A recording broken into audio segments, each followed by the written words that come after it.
KRAD project BJP Congress project ಅಲ್ಲ. ಒಂದು simple ಪ್ರಶ್ನೆ ಕೇಳ್ತೀನಿ, ಇಷ್ಟು ವರ್ಷ ಬೆಂಗಳೂರು ಟ್ರಾಫಿಕ್ನಲ್ಲಿ ಸಿಲುಕಿರೋ ಜನಕ್ಕೆ ಒಂದು ಸೊಲ್ಯೂಷನ್ ಕೊಡುವ ಪ್ರಾಜೆಕ್ಟಾ ಇಲ್ಲ ರಾಜಕೀಯಕ್ಕೆ ಬಲಿಯಾದ ಪ್ರಾಜೆಕ್ಟಾ?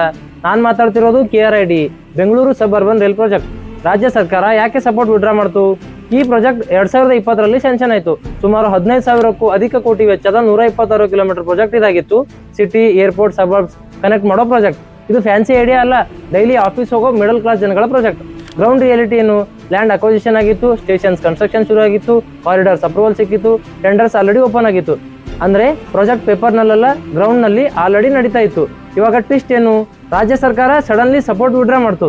Funds delay, decisions freeze, project stop ಆಗಿದೆ.